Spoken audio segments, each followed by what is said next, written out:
국내 우리나라의 산업 구조 자체가 어떤 천연 자원을 기반으로 하는 그런 국가가 아니다 보니까 사실은 어떤 제품을 만들어서 수출을 해야 되는 그런 제조업 기반 그런 국가라고 볼 수 있습니다. 그리고 그 글로벌 제조업 부가가치 순위에서도 보면 중국, 그다음에 독일, 일본, 미국, 그 다음 5위에 저희가 랭크될 정도로 사실은 제조업에 대한 그런 중요성이 지속적으로 저희가 볼 수밖에 없는 상황에서 대외적인 환경이 그렇게 급변하고 있는 상황에서 사실은 중국의 어떤 그런 경쟁력이 저희 주력 산업에 대한 부분을 또 넘어서는 부분들도 계속 있는 상황이고 그런 상황에서 그러면 그런 제조업을 극복할 수 있는 방안에 대한 게 이제 계속 나오고 있는 그런 상황인 거죠. 그래서 이제 그런 방법 중에 하나가 어떻게 보면 스마트 공장이라든가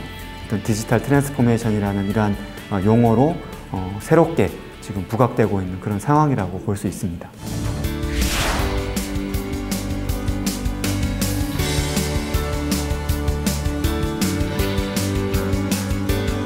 크게 제 생각에는 한 두 가지 정도로 볼 수 있을 텐데요.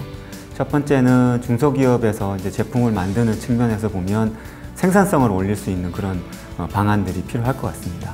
그래서 고객들이 원하는 제품을 품질을 올린다거나 납기를 맞춘다든가 단가를 맞춘다든가 이제 이런 형태의 어떤 측면에서 대응을 할 수 있는 스마트 공장을 도입한다든가 그런 디지털 어떤 기술들을 도입한다든가 하는 방안들이 필요할 거고요. 두 번째 제가 말씀드리는 부분은 새로운 브랜드를 만드는 게 저는 중요하다고 생각을 합니다.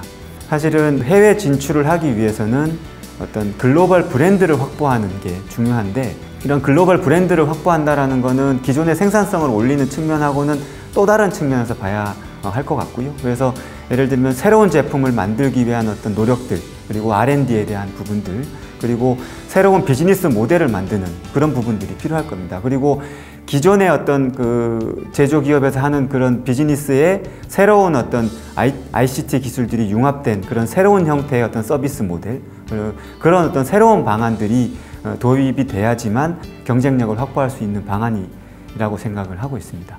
중소기업들을 가보면 이제 특히 이제 CEO나 어떤 경영자 중심으로 이런 스마트 팩토리 또는 4차 산업혁명이 도대체 뭐지? 뭐 한번 도입을 해볼까?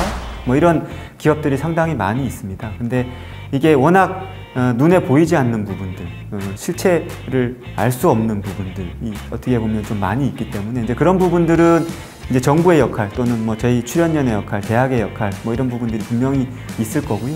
그러니까 기업들은 이제 그런 어떤 부담감이 있지만 저는 작게라도 시작을 했으면 좋겠다는 겁니다.